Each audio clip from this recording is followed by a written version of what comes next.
Good morning friends. In this video we will see case.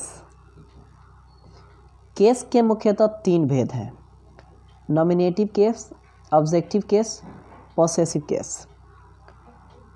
Nominative case जब कोई noun या pronoun किसी क्रिया के कर्ता के रूप में प्रयुक्त होता है तब वह नाउन या प्रनाउन नॉमिनेटिव केस में होना समझा जाता है।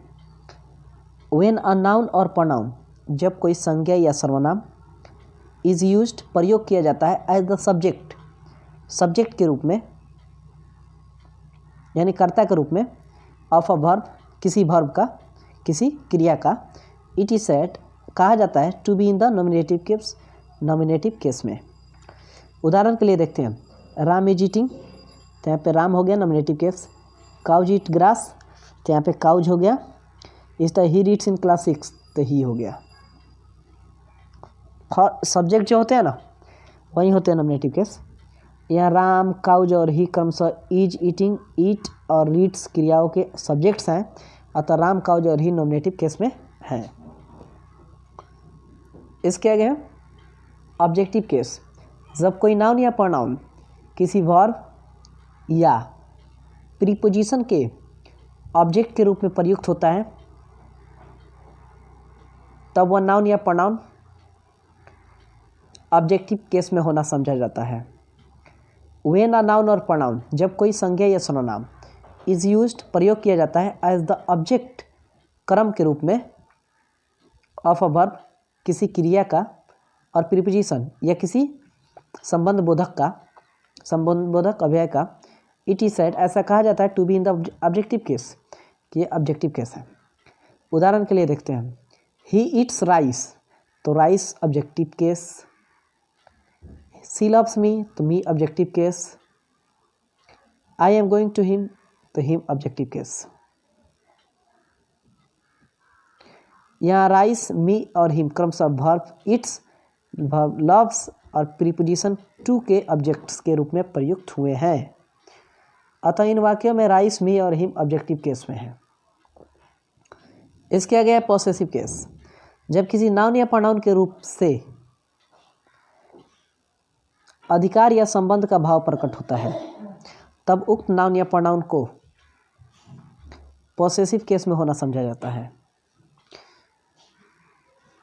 When the form of a noun और प्रनाउन, जब संज्ञा या सर्वनाम का रूप इज यूज्ड, प्रयोग किया जाता है टू शो पोजीशन, अधिकार दिखाने के लिए, और रिलेशन या संबंध दिखाने के लिए, it is said to be, ऐसा कहा जाता है इन द पॉसेसिव केस, कि पॉसेसिव केस है।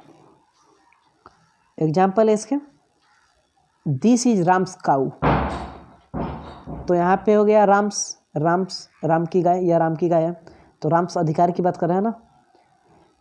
दिस इज सोहन्स ब्रदर, तो सोहन्स ब्रदर ये रिलेशन की बात कर रहा है, सोहन्स हो गया।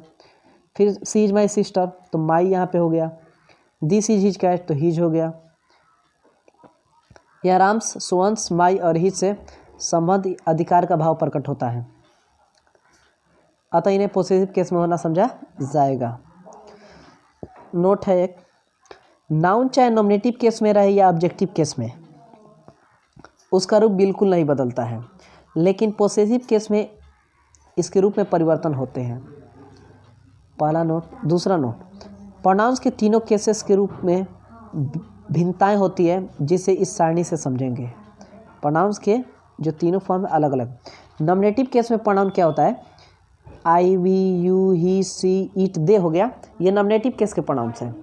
पॉसेसिव केस के प्रोनाउंस हैं, मान लीजिए पॉसेसिव प्रोनाउन की बात करें तो देखिए, आई से माइन, वी से आवर्स, यू से योर्स, ही से हीज, सी से हर्स, इट का तो कुछ भी नहीं है, इट ही इसको इट्स मान सकते हैं, नहीं भी मानेंगे तो चलेगा। और फिर दे का देयर्स।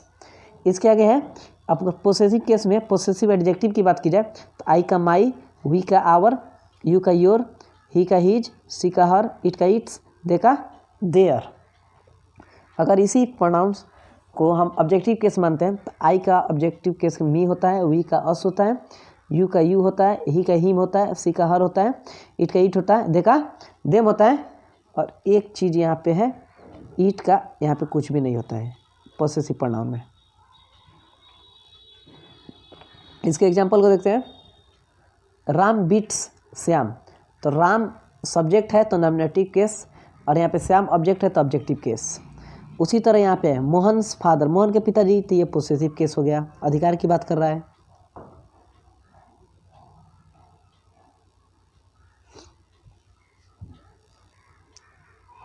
इसके आगे नाउन के पोसेसिव केस बनाने की विधि है, उसको समझ लेते हैं थोड़ा सा। प्राणीबोधक सिंगुलर नाउन के अंत में एपोस्ट्रोफ एस जोड़कर पोसेसिव केस बनाया जाता है। जैसे राम की किताब, द राम्स बुक, लड़की की गुड़िया, द गर्ल्स डॉल, राजा का पुत्र, द किंग्स सन, गाय का दूध, द काउस मिल्क, मनुष्य का जीवन, मैंस लाइफ। इसके आगे दूसरा नंबर, प्राणीबोधक प्लूरल नाउन जिसके अंत में एस नहीं रहता है, उसके अंत में एपोस्ट्रोफ एस जोड़कर पोसेसिव केस बनाया जाता है। जैसे पुरुषों का ड्रेस, द मेंस ड्रेस, बच्चों का स्कूल, चिल्ड्रेंस स्कूल, स्त्रियों का महाविद्यालय, वीमेंस कॉलेज। तीसरा,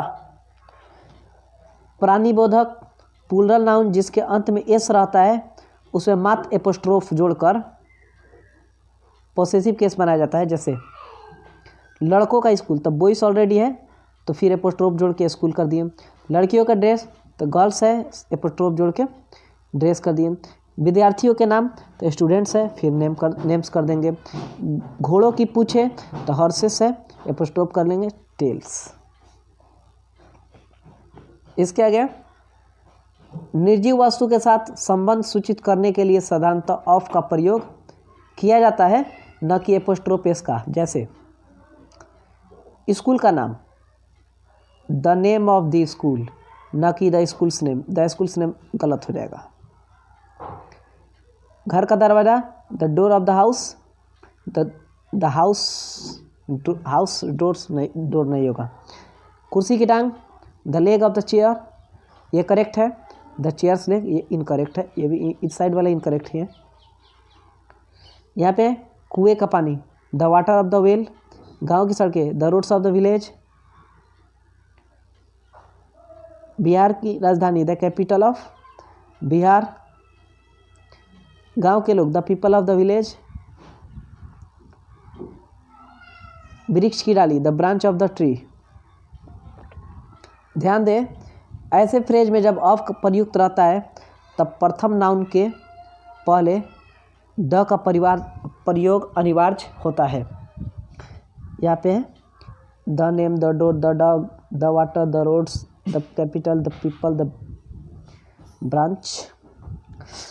5 नंबर, प्राणीबोधक नाउन के साथ दोनों ही कंस्ट्रक्शन संभव है। जैसे गाय का दूध, द काउस मिल्क, ये भी चलेगा, या the milk of the cow, दोनों करेक्ट है सिर्फ सजीव के साथ, और ये निर्जीव के साथ द वाला फॉर्मूला चलेगा, और ये एपोस्ट्रोफ वाला गलत हो जाएगा। ये करेक्ट है, ये इनकरेक्ट है। राम का दोस्त, Ram's friend, the friend of Ram, दोनों करेक्ट है। विद्यार्थियों का नाम, the students names, the names of the students, दोनों करेक्ट है। इसके आगे एपोस्ट्रोफ एस, यह एपोस्ट्रोफ का प्रयोग साधारणतः प्राणीबोधक नाउन के अंत में किया जाता है, निर्जीव वस्तु के अंत में नहीं, परंतु कुछ परिस्थितियों में निर्जीव के साथ एपोस्ट्रोफ एस का प्रयोग होता है। एपोस्ट्रोफ एस या एपोस्ट्रोफ का प्रयोग होता है। समय, दूरी तथा वजन सूचक शब्दों के साथ एपोस्ट्रोफ एस लगता है। समय, दूरी तथा वजन सूचक शब्दों के साथ एपोस्ट्रोफ एस लगता है। जैसे मान लीजिए अ वीक्स डेली,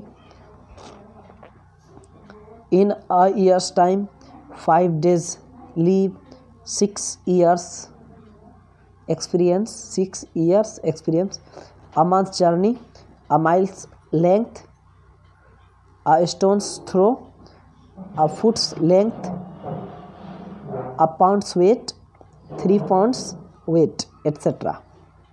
यहाँ पे एपोस्ट्रोफ एस का प्रयोग हुआ है समय, दूरी, वजन सूचक शब्दों के साथ। इसके आगे पर्सनिफाइड ऑब्जेक्ट्स के साथ एपोस्ट्रोफ एस लगता है। जैसे nature's law, India's heroes, at death's door, at duty's call, the sun's rays, etcetera. कुछ प्रचलित प्रयोग है, for mercy sake, to his heart's content, at his wit's ends, etcetera. इसके बाद है स्पेशल नोट्स। हिंदी के संबंध कारक के से युक्त शब्द समूहों का अंग्रेजी अनुवाद जब एस एपोस्ट्रोफ एस या एपोस्ट्रोफ की मदद से होता है तब शब्द क्रम जो होता है, वर्ड ऑर्डर दोनों भाषाओं में सेम रहता है। जैसे राम की गाय तो राम पहले तो राम, की के जगह पर एपोस्ट्रोफ एस, गाय के लिए काऊ, तो 1 2 3 इधर, 1 2 3 उधर है। ये देखिए, जब अनुवाद ऑफ या किसी अन्य प्रीपोजिशन की मदद से होता है तब शब्द क्रम ठीक उल्टा हो जाता है, यानी हिंदी का उल्टा इंग्लिश। जैसे राम की गाय है तो 1 2 3 इधर है, तो देखिए 3 2 1 करना पड़ेगा।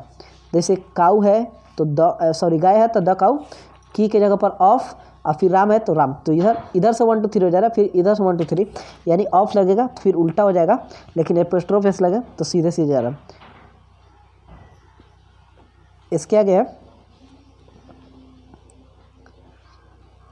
यहाँ ऑफ से पूर्व प्रयुक्त नाउन के पहले द लगाना अनिवार्य हो जाता है, इसे हमेशा याद रखें। The milk, the fit, the cow, and thanks for watching.